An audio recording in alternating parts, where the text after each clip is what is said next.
अस्सलाम वालेकुम dear students, मैं उम्मीद करता हूँ कि आप लोग खैरियत से होंगे।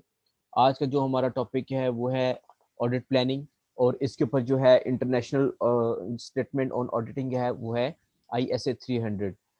एक बहुत ही वाइज सेइंग है, this wise saying, a person who does not plan his work he actually plans for his failure. Again, a person who does not plan his work he actually plans for his failure. तो before we understand the audit planning, सबसे पहले आपको ये मालूम होना चाहिए कि एक ऑडिट स्ट्रेटजी क्या होती है। The audit strategy set the scope, timing, and direction of the audit and guides the development of the detailed audit plan.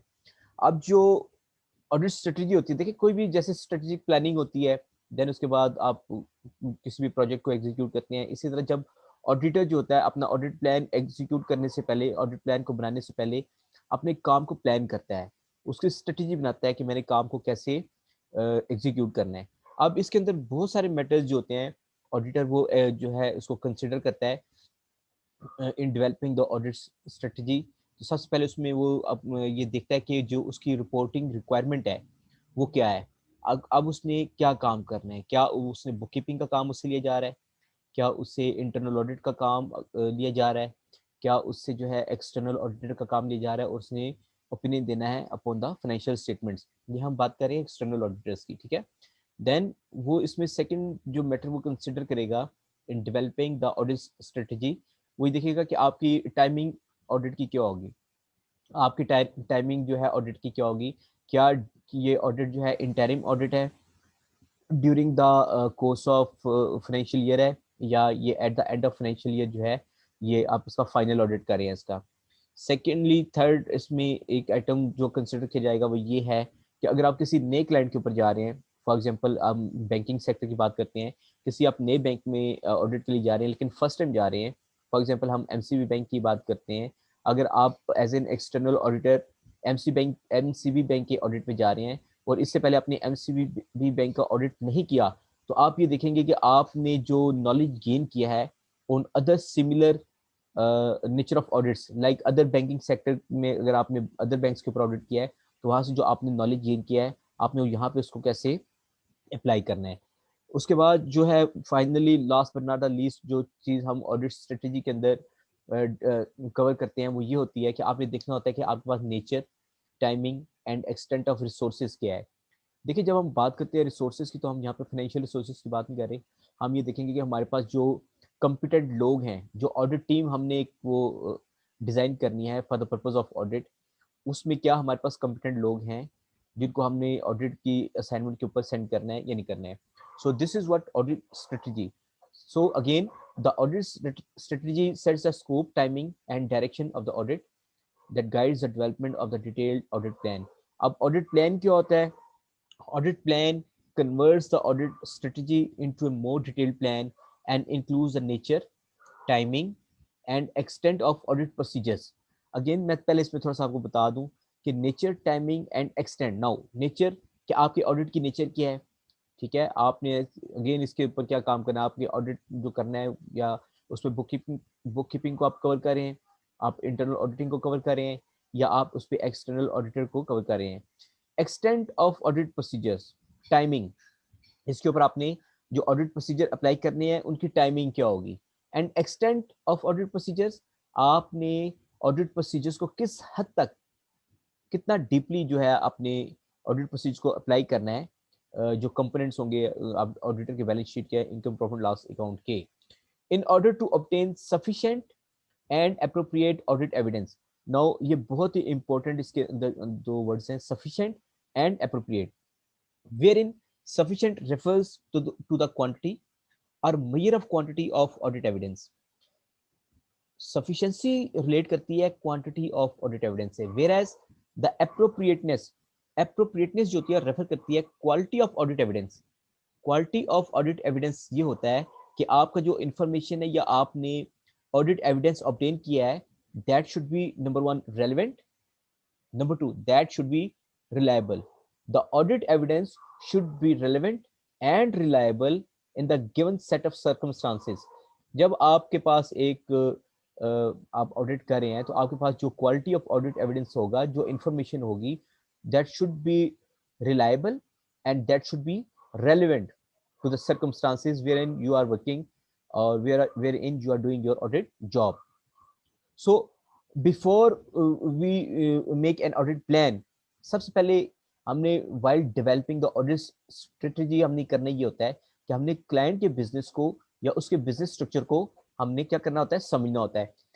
हम किसी भी क्लाइंट को before accepting the audit engagement, हमने ऑडिट एंगेजमेंट लेटर पढ़ा था, ऑडिट एंगेजमेंट लेटर साइन करने से पहले या कोई भी जॉब एक्सेप्ट करने से पहले हम क्या करते हैं, हम उस क्लाइंट को अंडरस्टैंड करते हैं, समझते हैं कि हम किस क्लाइंट पे जा रहे हैं। क्लाइंट के मतलब कोई भी बिजनेस इंफॉर्मेशन हमें कहाँ से मिलती है, उसकी जो एनुअल रिपोर्ट्स और शेयर होल्डर्स होती हैं, किसी भी क्लाइंट की, किसी भी बिजनेस की एनुअल रिपोर्ट्स होती हैं, वो आपको इजीली मिल जाती हैं, स्टॉक एक्सचेंज से मिल जाती हैं, ठीक है, चैम्बर ऑफ कॉमर्स वगैरह से मिल जाती हैं। वहाँ पे आप देख सकते हैं कि क्लाइंट का जब भी ऑडिट रिपोर्ट उठाएंगे उसके अंदर वो उसकी बताया जाता है कि क्लाइंट की प्रिंसिपल एक्टिविटी क्या है बिजनेस की, या सेकेंडरी एक्टिविटीज क्या है, क्लाइंट्स के प्रोजेक्ट्स क्या हैं, क्लाइंट की बेसिकली नेचर ऑफ बिजनेस क्या है। Secondly, previous years audit working papers, अगर ये आपका रेकरिंग ऑडिट है, फॉर एग्जांपल अगर आपने लास्ट ईयर भी इसी क्लाइंट, फॉर एग्जांपल अगर आपने मैसेज एबीसी एंड कंपनी का लास्ट ईयर भी ऑडिट किया था, तो जब लास्ट ईयर आपने ऑडिट किया होगा तो कुछ ना कुछ आपने ऑडिट एविडेंस ऑब्टेन की होगी। जो भी ऑडिट एविडेंस आपने ऑब्टेन की होगी, जो भी आपके पास अकाउंटिंग पॉलिसीज या किसी भी किस्म की प्रोक्योरमेंट पॉलिसीज आपके पास आई होंगी, आप उनको डॉक्यूमेंट करते हैं, और ये जो चीजें होती हैं ये किसकी प्रॉपर्टी होती हैं, ये ऑडिटर की प्रॉपर्टी होती हैं। सो वहां से भी आपको पता चल सकता है कि आपका जो है क्लाइंट की बिजनेस एक्टिविटीज क्या है, उसकी नेचर ऑफ बिजनेस को समझने में आपको मदद मिल सकती है। Then discussion with the client staff and the management, जब भी आप एज एन एक्सटर्नल ऑडिटर किसी क्लाइंट पे जाते हैं, तो सबसे पहले आप हाईएस्ट फोरम पे उनकी जो सीनियर मैनेजमेंट होती है उससे मिलते हैं। देन आप उसके रेलेवेंट अकाउंट सेक्शन या ऑडिट सेक्शन या फाइनेंस सेक्शन के लोगों के पास जाते हैं, आप उनके अकाउंटिंग एंट्रीज को समझते हैं, आप उनके अकाउंटिंग एंड इंटरनल कंट्रोल्स को समझने की कोशिश करते हैं। आप उनसे पूछते हैं कि आप हमें बताएं कि आप यहाँ फॉर एग्जांपल आप एक ट्रांजैक्शन आप रिकॉर्ड कर रहे हैं, आप पास कर रहे हैं, आप कैसे करते हैं, ट्रांजैक्शन पास कौन कर रहा है, ट्रांजैक्शन रिकॉर्ड कौन कर रहा है, ट्रांजैक्शन जो है आप ट्रायल बैलेंस में कैसे लेके जा रहे हैं, उसका फाइनेंशियल स्टेटमेंट के अंदर इम्पैक्ट कैसे आ रहा है।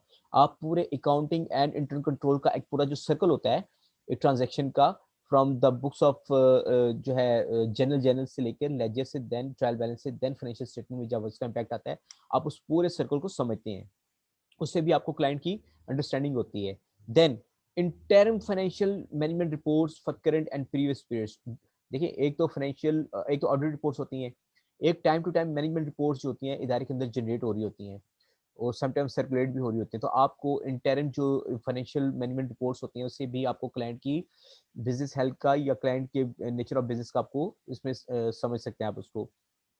Then client procedure manual, client procedures manual के अंदर मैंने आपको शायद अर्लियर लेक्चर्स में भी बताया था कि किसी भी इदारे को रन करने के लिए उसके कुछ फाइनेंशियल स्ट्रक्चर्स होते हैं, कुछ एचआर स्ट्रक्चर्स होते हैं, कुछ प्रोक्योरमेंट स्ट्रक्चर्स होते हैं, इन रिगार्ड एनी आईटी के प्रोसेसेस हो सकते हैं। तो आपके पास ये तमाम की तमाम जो डेलीगेशन ऑफ पावर्स है या सर्विस रेगुलेशंस होती हैं, थिंग्स लाइक दिस, जिससे आपको एक इदारे को रन करने में जो होता है मदद मिलती है, वो आपकी रीच में होनी चाहिए, उससे आप बिजनेस को समझ सकते हैं। Then minutes of meeting of shareholders, board of directors and important committees. किसी भी इदारे की जो जनरल मीटिंग होती है वो विद इन वन जो है एक कैलेंडर ईयर में 4 टाइम उसको होना चाहिए। आपकी जो बोर्ड मीटिंग होती है, किसी भी बोर्ड ऑफ डायरेक्टर्स मीटिंग है, that should be occurred, that should be conducted once in a quarter, it means 4 times in a financial year. Where जो जनरल मीटिंग होती है वो साल में एक दफा आपकी होनी चाहिए, और मैक्सिमम अगर इसको डिले किया जा सकता है तो वो 18 मंथ्स तक होता है। सो जब आपकी मीटिंग हो रही थी, चाहे वो बोर्ड ऑफ डायरेक्टर्स की मीटिंग हो, चाहे वो किसी भी इंपॉर्टेंट कमिटीज की मीटिंग हो, चाहे वो आपकी जनरल मीटिंग्स हो जो आपके क्लाइंट की होती हैं, एनुअल जनरल मीटिंग हो, इसमें एक्स्ट्रा ऑर्डिनरी जनरल मीटिंग भी हो सकती है। तो जब भी कोई मीटिंग होती है ना, तो उसका 21 डेज पहले नोटिस जो होता है दिया जाता है मेंबर्स को, और ऑडिटर्स को भी दिया जाता है। तो जब आपको नोटिस दिया जाता है तो नोटिस के साथ आपका मीटिंग का एजेंडा भी होता है कि हमने मीटिंग के अंदर क्या क्या चीजें डिस्कस करनी है, क्या क्या पॉइंट्स हैं जिनकी आपने बोर्ड से अप्रूवल लेनी है, या आपने एनुअल जनरल मीटिंग से आपने उसकी अप्रूवल लेनी है। तो वंस जब एजेंडा जो होता है वो that is presented in the AGM, or that is presented, it meeting of the agenda is presented in the board of directors meeting, somewhere in the extraordinary general meeting if it is, and somewhere in the important committees। जब वो meeting का agenda present किया जाता है कि फिर उसके ऊपर रेजोल्यूशंस पास होती हैं, कि उनकी जो अप्रूवल्स होती हैं, टेक्निकल अप्रूवल्स होती हैं, फाइनेंशियल अप्रूवल्स होती हैं, तो जो भी अप्रूवल्स होती हैं उनको इन राइटिंग जो होता है उसको रिकॉर्ड किया जाता है, that is called minutes of meeting. Then आपके पास ट्रेड जर्नल्स होते हैं, आपके प्रोस्पेक्टस होते हैं आपके इदारे के जो आप मार्केट में देते हैं, आपके जो न्यूज़पेपर्स होते हैं, मंथली हो सकते हैं, वीकली हो सकते हैं, वहां से भी आपको जो इदारे क्लाइंट के ये मंथली जो न्यूज़पेपर या ट्रेड जर्नल्स होते हैं वहां से भी ऑडिटर को हेल्प मिल सकती है कि वो क्लाइंट के बिजनेस को अच्छी तरह से समझ सके। Then consideration the state of economy and its effect on the client business. हम ये देखेंगे कि हमारी जो इकोनॉमी है उसकी क्या कंडीशंस हैं और उसका कितना इम्पैक्ट आ रहा है इसके ऊपर, क्लाइंट के बिजनेस के ऊपर। फॉर एग्जांपल रिसेंटली हमने कोविड-19 को देखा, तो कोविड-19 से क्या हुआ कि तमाम के तमाम आपके जो बिजनेसेस है वो लैप्स कर गए, पूरे वर्ल्ड के अंदर उन्होंने लैप्स किया। तो जब पूरी वर्ल्ड के अंदर लैप्स किया तो ज़ाहिर है आपका क्लाइंट जिसका आप ऑडिट किया उसने भी लैप्स किया होगा। तो फिर ये देखेंगे कि उसके अंदर गवर्नमेंट या गवर्नमेंट एजेंसीज ने या गवर्नमेंट की जो टैक्सेशन अथॉरिटीज हैं उन्होंने क्या क्लाइंट को या ओवरऑल इन द कंट्री कोई टैक्स में रिलीफ दिया या किसी भी किस्म का रिबेट्स वगैरह दिए या नहीं दिए। सो these are the things that we consider while developing the audit strategy and to understand a client's business। ठीक है, बट नाउ जब हम ऑडिट प्लान की बात करते हैं तो हमें ये देखना पड़ेगा कि हमने वो कौन सी चीजें हैं, the things that need to be considered while preparing the audit plan. Audit plan को हमने जिक्र किया कि ये मोर डिटेल ऑडिट प्लान होता है, उसको कैसे एग्जीक्यूट किया जाता है। अब सबसे पहले जब ऑडिट प्लान में हम जाएंगे, अभी तो हमने एक स्ट्रेटेजी बनाई ना कि हमने काम कैसे करना है, हमने क्लाइंट के बिजनेस को कैसे समझना है। अब हम ऑडिट प्लान की बात करते हैं। तो ऑडिट प्लान की बात करेंगे तो सबसे पहले जो चीज हमें देखनी होती है वो ये होती है कि हमने देखना है कि हमारा स्कोप ऑफ वर्क क्या है। अगेन हमें कौन सा असाइनमेंट हमने हमें क्लाइंट से हमने जो है वो हमें जिसके लिए हमें हायर किया गया है, इधर that is book keeping, it is that is outsourcing, that is done by the management and we are appointed as internal auditors। and the third one is आपके क्या है कि आप एक्सटर्नल ऑडिटर आपको अपॉइंट किया गया है। Then requirements of the report क्या है, आपकी नेचर ऑफ द रिपोर्ट क्या है, आपने किसको रिपोर्ट करना है, क्या आपने शेयर होल्डर्स को रिपोर्ट करना है या आपने एक मैनेजमेंट लेटर लिखना है।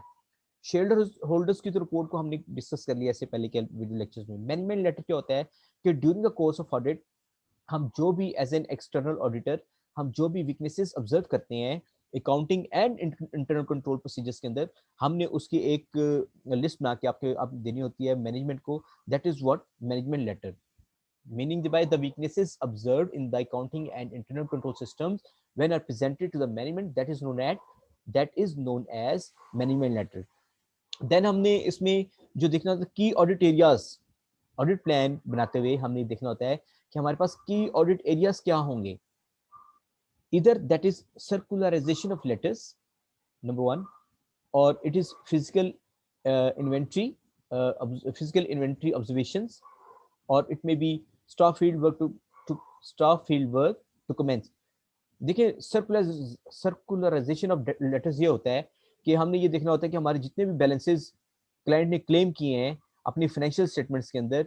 फॉर एग्जांपल अगर उसने क्लेम किया कि हमारा जो बैंक बैलेंस है वो एज ऑन 30 जून को जो है वो 10 मिलियन है, तो अब अपने बैंक से ये वेरिफिकेशन करनी है, ये हमने बैंक से वेरिफिकेशन करनी है कि वेदर इट इज 10 मिलियन और वेदर इट इज 1 मिलियन। तो वो हम एक लेटर भेजते हैं as an auditor on the client's organisation letter head, जिसमें क्लाइंट जो रिक्वेस्ट करता है कि हमारे auditors message XYZ company chartered accountant ने ये आपसे अमाउंट जो है वेरीफाई करना है 10 मिलियन का, तो आप हमारे ऑडिटर्स को डायरेक्टली अमाउंट कंफर्म कर दें। इस कंफर्मेशन को की दो काइंड्स होती हैं, इसको कहते हैं positive confirmation and negative confirmation, इसको हम डिटेल में बाद में डिस्कस करेंगे। So that is what circularisation of letters, आपने लेटर्स के जरिए अपनी इंफॉर्मेशन को क्या करना होता है, वेरीफाई करना होता है। नंबर टू की ऑडिट एरियाज के अंदर एक और चीज होती है या हो सकती है वो है फिजिकल इन्वेंट्री ऑब्जर्वेशन। आपने क्या करना होता है, स्टॉक टेकिंग हो रही होती है जैसे 30 जून किसी भी इदारे का या 31 December in case of banking sectors हमारा अप्रोच करता है, तो वहां पे जो हमारी स्टॉक टेकिंग होती है उसको ऑब्जर्व करना होता है, फिजिकल इन्वेंट्री काउंट को, फिजिकल इन्वेंट्री की जो स्टॉक स्टॉक टेकिंग कहते हैं उसको ये ऑब्जर्व करना चाहिए। और या फिर की ऑडिट एरियाज ये कि आपने स्टाफ फील्ड वर्क जो है अपने कब शुरू करना है, फील्ड वर्क आपने कब शुरू करना है। देन आपका इसके अंदर ऑडिट प्लान के अंदर हमने सेटिंग ऑफ मटेरियलिटी लेवल, हमने मटेरियलिटी लेवल सेट करना होता है, इधर इट इज 0.5%, 1%, 2%, 5%, 8%, ये डिफरेंट सिनेरियोज में इसकी परसेंटेज जो होती है वो डिफरेंट होती है। तो इसके जो परसेंटेजेस है इंशाल्लाह मटेरियलिटी के, वो हम मटेरियल ऑडिट मटेरियलिटी के लेक्चर के अंदर इसको कवर करेंगे। और उसी के अंदर हम इसको ये भी कवर करेंगे कि इसके कौन कौन से लेवल्स होते हैं मटेरियलिटी के। Okay, the next one is the work of internal auditors if any. अगर internal audit department already built in है इदारे के अंदर, आपके क्लाइंट के अंदर, तो हमने ये देखना कि उसने कोई काम किया भी है कि नहीं किया। अगर उसने कुछ काम किया है तो क्या external audit for the purpose of time saving उस इंटरनल ऑडिट की टीम ने जो काम किया है उसके ऊपर रिलायंस प्लेस कर सकता है या नहीं कर सकता है। इसके लिए डिफरेंट चेक्स होंगे जो कि हम एज एन एक्सटर्नल ऑडिटर जो है उस पर अप्लाई करेंगे। Then time budget, the time required for each section of the audit should be estimated। हमने जिस जिस हेड के ऊपर काम करना है, इधर इट इज रिसीवेबल का हेड है, ये पेमेंट्स का हेड है, ये एसेट्स का हेड है, या कोई लाइबिलिटीज का हेड है, या क्रूअल्स का हेड है, तो वहां पे हमने एक टाइम एलोकेट कर देना है। ऐसे नहीं कर देना कि अपनी जो ऑडिट टीम आपने अपॉइंट किया उसको ओपन टाइम दे दिया, वो भी सुस्त पड़े रहेंगे, कोई काम नहीं करेंगे। जब तक आप किसी को टाइम लाइन या टाइम लिमिट नहीं देंगे, कोई भी आप टारगेट जो आप टाइम उसको अचीव नहीं कर सकते। टाइम बजट्स को आपने ऐसे मैनेज करना होता है। Now finally when we have worked out on the audit strategy, finally when we have understand the matters to be considered while developing the audit strategy, हमने क्लाइंट्स के बिजनेस को समझ लिया, देन हमने ये देख लिया कि before preparation of audit plan हमने कौन सी चीज़ों को कंसिडर करना है, देन फाइनली हम अपना ऑडिट प्लान बनाते हैं। और जब ऑडिट प्लान बनाते हैं तो फिर क्या होता है, अगेन मैं वही बात दोहराऊंगा, a person who does not plan his work he actually plans for his failure. लेकिन अगर वो अपने काम को प्लान करता है तो इस प्लानिंग के, ऑडिट प्लानिंग के क्या बेनिफिट्स हो सकते हैं उसको हम देखते हैं। कि जो before commencement of audit, auditor should prepare audit plan which will facilitate him in number one, devoting appropriate attention to the important areas of audit। जब आपने क्लाइंट के बिजनेस को अच्छी तरह से समझ लिया, जब आपने एक ऑडिट स्ट्रेटजी बना दी, जब आपने बिजनेस के अकाउंटिंग प्रोसीजर्स को समझ लिया, उसकी मीटिंग्स को समझ लिया, उस तो देन आप इस पोजीशन में होते हैं कि आप उस जो उसके अंदर आप जो इम्पोर्टेंट एरियाज होते हैं ऑफ ऑडिट उसको आप पॉइंट आउट कर लेते हैं। ठीक है, और फिर देखते हैं कि कहाँ पे मुझे ज्यादा टाइम बजट देना है। इधर यहाँ पे अगर कोई रिसीवेबल का प्रॉब्लम है तो मुझे उस पर ज्यादा टाइम देना है, अगर पेमेंट्स के ऊपर कोई ज्यादा प्रॉब्लम है तो मुझे पेमेंट्स पे कितना टाइम देना है। हम यहाँ पे टाइम बजट जो एलोकेशन होती है वो बहुत इसमें मैटर कर रही होती है। Then identification of potential problem area, जब आपने इंपॉर्टेंट एरियाज को पॉइंट को अटेंशन दी तो आपको आइडेंटिफाई हो जाता है ना प्रॉब्लम कहाँ पे है, कहाँ कौन से एरिया में आपने ज्यादा टाइम देना है। Then the expeditious completion of work, अगर आप एक काम प्लानिंग के साथ करेंगे तो जो काम 1 घंटे में हो सकता है वो मे बी कि आप 40 मिनट्स में उसको कर लें। अगर आप बगैर किसी चीज को प्लान किए हुए काम शुरू कर देंगे तो ना तो वो काम होगा, तो ना ही वो अपने टाइम बजट के अंदर आप उसको टारगेट को मीटअप कर सकेंगे।